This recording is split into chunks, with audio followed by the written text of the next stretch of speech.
Episode की starting में हम देखते हैं कि महादेव बहुत ही ज्यादा क्रोधित होते हैं। वो कहते हैं सावधान नारायण, शिव आ रहे हैं युद्ध करने। नारायण कहते हैं आइए महादेव, धर्म के लिए, न्याय के लिए, सत्य के लिए। अगर महादेव और नारायण में युद्ध निश्चित है तो युद्ध ही सही। कैलाश में सभी देवता महादेव को समझाने की कोशिश करते हैं कि महादेव ऐसा मत करिए, लेकिन महादेव क्रोधित होकर कैलाश से निकल जाते हैं नारायण की ओर। नारायण कहते हैं कि महादेव अगर आपकी इच्छा युद्ध है तो उसका मान मैं अवश्य रखूंगा, लेकिन जब तक आप युद्ध के लिए नहीं आ जाते तब तक मैं आपकी पूजा आराधना जरूर करूंगा। साथ ही आपसे विनती करूंगा कि यह युद्ध को टाल दीजिए। इस ओर हम देखते हैं कि ब्रह्मदेव और भौम के पास में गजासुर और उसकी माँ भी आ जाती है। भौम यह देख के आश्चर्यचकित हो जाता है कि गजासुर और उसकी माँ के भी चेहरे पे पट्टी बंधी है। हर हर महादेव का नारा लगा के वह दोनों ही भौम की ओर बढ़ते हैं। भौम कहता है कि तनिक रुकिए। इसी समय गजासुर पूछता है कि कौन हो तुम बालक? भौम जवाब देता है कि मैं धरती माँ का पुत्र भौम हूँ। साथ ही भौम यह पूछता है कि आपकी यह अवस्था किसने करी? गजासुर जवाब देता है असुर राज अंधकासुर।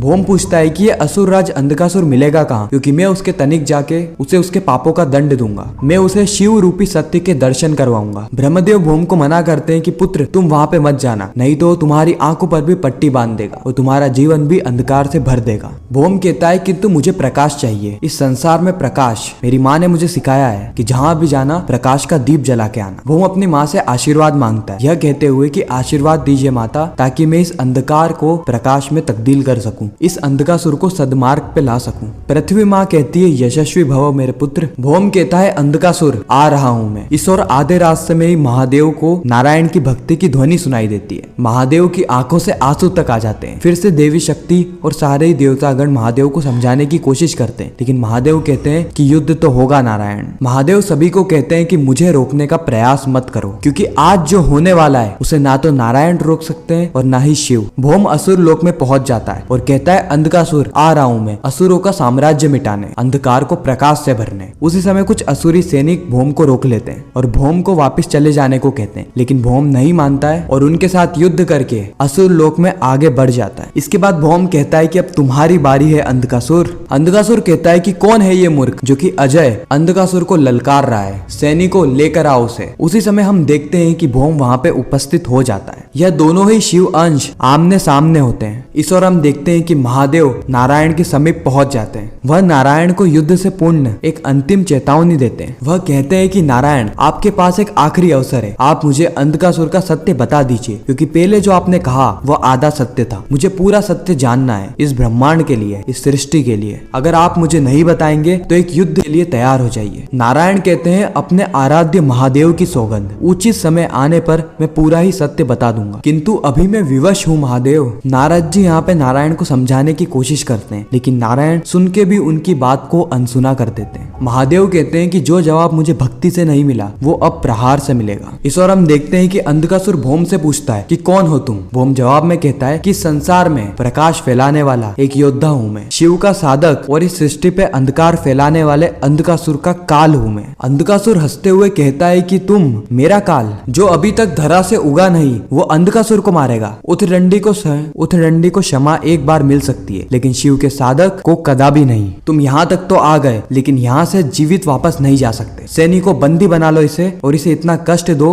कि ये अंधकासुर को हमेशा याद रखे और शिव को भूल जाए। सैनिक जैसे ही बंदी बनाने के लिए भौम के पास आते हैं, भौम उन सैनिक से युद्ध करने लगता है और देखते ही देखते वो सारे ही सैनिकों को धाराशाही कर देता है। ये सारी ही चीजें अंधकासुर, असुर माता दिति और शुक्राचार्य भी देख रहे होते हैं कि इस छोटे से बालक के अंदर कितना बल है, कितना साहस है, मानो कि शिव ही यहाँ पे आके युद्ध कर रहे हो। लेकिन उसी समय एक असुर आके भौम के सर पे प्रहार कर देता है। अब हमें महादेव को बताया जाता है। महादेव अत्यंत क्रोधित होते हैं और वह नारायण पे प्रहार कर देते हैं। नारायण कहते हैं कि आपसे युद्ध करना मेरा उद्देश्य नहीं है महादेव, किंतु अब मैं विवश भी हूँ और क्षमा प्रार्थी भी। और नारायण भी महादेव के प्रहार का जवाब देते हैं। जब ये सारी चीजें हो रही होती है पूरी सृष्टि कांपने लगती है, क्योंकि इस ब्रह्मांड के रचयिता पालनहर्ता ही आपस में लड़ रहे होते हैं। इन दोनों के ही बीच में एक धर्म युद्ध हो रहा होता है। सभी लोग बहुत ज्यादा चिंतित होते हैं, साथ ही विवश भी कि यहाँ पे अब आगे क्या होगा। क्या महादेव सही में नारायण को बंदी बना लेंगे या फिर नारायण महादेव के प्रहार का तनिक जवाब देने वाले हैं? इसी सस्पेंस के साथ यह एपिसोड यहीं पर ही खत्म हो जाता है। आने वाले एपिसोड में हम देखेंगे कि किस तरीके से महादेव और नारायण का युद्ध आगे चलने वाला है, कौन इसमें विजय प्राप्त करेगा। बाकी आपको यह रिकैप कैसा लगा कमेंट में जरूर बताना। ऐसे ही रेगुलर रिकैप देखने के लिए हमारे चैनल को सब्सक्राइब जरूर करना। मिलते हैं नेक्स्ट वीडियो में, जब तक के लिए गुड बाय।